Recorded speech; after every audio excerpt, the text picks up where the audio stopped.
Hello everyone welcome to Devanjali cooking सांग माने आज आम बनइबा गोटे नॉनवेज रेसिपी। आज आम बनइबा अंडा कोरमा, बहुत ही टेस्टी रेसिपी सांग माने। तेबे चलंतु आरंभ करिबा एई स्वादिष्ट रेसिपी को। वीडियोटी को लास्ट पर्यंत देखंतु, ताहेले ही जानि पारबे वीडियो रे कोन सब मु पकेइची रेसिपी रे। आउ जदि आपण माने चैनल रे नुआ अछंती ताहेले प्लीज चैनल टी को सब्सक्राइब करि देबे, निज फ्रेंड रिलेटिव मानक सहित शेयर करबा को जम्मा रे भूलिबेनी। तेबे चलंतु आरंभ करिबा एई स्वादिष्ट रेसिपी को। वीडियोटी को लास्ट पर्यंत देखंतु। चलतु प्रथमे मसला तैयारी करनबा। देखंतु मसला रे मु एठी गोटे कटा पियाज नैची, टमाटो नैची, कंचा लंका, रसुण और अदा एई सब को ग्राइंडिंग जार रे देई दबा। याकू देकी एबे आमे एई ग्राइंडिंग जार रे देई दबा आधा चामच जीरा, 2 चामच देई दबा धनिया। देखंतु गोटा जीरा और धनिया ही नेबे, गुंड टिके टेस्ट कमी जाई थाए गुंड देले। तापरे गोटा चामच मगज नहीं जबा, मगज जगह रे आपण काजू मध्य नहीं पारिबे। याकू ग्राइंड करि नबा। तापरे कढ़े रे आउ थरे बसेकी गरम मसला तैयारी करबा। प्रथमे गुंड मसला दे दबा, दालचीनी, गोलमरीच, लवंग और अल्प टिके गुजराती एई सब को नाली पड़िबा पर्यंत भाजी नबा। टिके बास्ना देले याकू आमे काढ़ी नबा। देखंतु टिके बास्ना देलानी, याकू आमे हेमदस्तारे काढ़ी की याकू भल भाव छेची नबा। तापरे एबे आमे कढ़े रे तेल गरम करिबा। अल्प टिके ही तेल नैची। तापरे कटा अंडा को दे दबा, सिझेकी अल्प टिके कट मारी देबे, जा द्वारा कि भल भाव फ्लेवरटा अंडा भीतर को पसी पारिबो मसलार। अल्प टिके लंका गुंड और हळदी गुंड देकी याकू भाजी नबा। सुंदर कलर देखा जिबा पई आपण एमती नॉर्मल मध्य भाजी पारिबे। देखंतु टिके नाली पड़ी गले याकू आमे काढ़ी नबा। देखंतु टिके नाली पड़ी गलानी, याकू आमे काढ़ी नबा। तापरे आमे सेई कढ़े रे आहुरी दे दबा गोटे बड़ चामच तेल।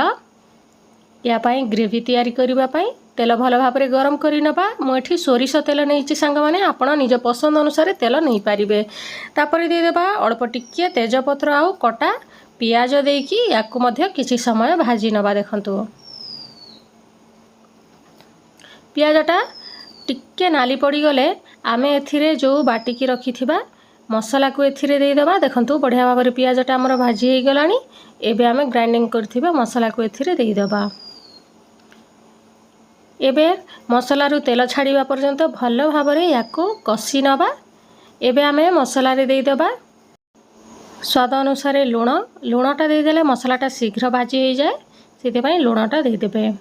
तापरे भल भाव रे कसी नबा। किछि समय फ्लेम को हाई मीडियम रे ही रखिकी याकू कसिबा। तापरे दे दबा हळदी गुंड।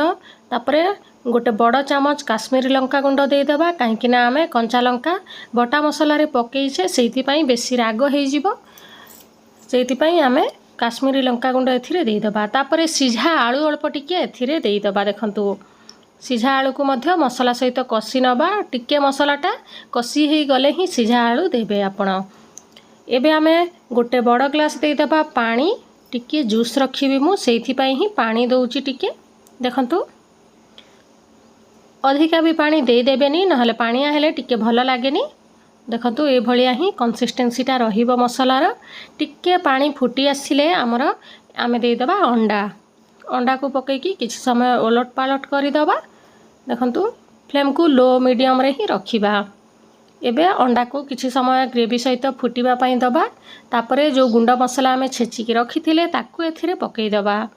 देखंतु तापरे किछि समय गोळे नबा। बहुत बढ़िया बासना देई थाए सांग माने। ए भलिया मसला करिकी आपण स्टोर करिकी मध्य रखि पारिबे। तापरे गोटे बड़ चामच देई दबा अंडा मसला जो पैकेट वाला आसे, सेटा ही मु एथिरे देइची। तापरे गोटे चामच ऊपर दे दबा घियो, बहुत बढ़िया फ्लेवर आसीबो। जदि अच्छी घियो टिके पकई देबे, आ संगे संग घोड़णी घोड़े देबे, बास्नाटा बहुत बढ़िया आसीबो। तापरे देखंतु एठी मु टिके लीड लगे नेली। तापरे याकू खोली दबा। देखंतु ग्रेवीटा केते मोटा हेइची, आलू पई ही ए ग्रेवीटा मोटा हेइची।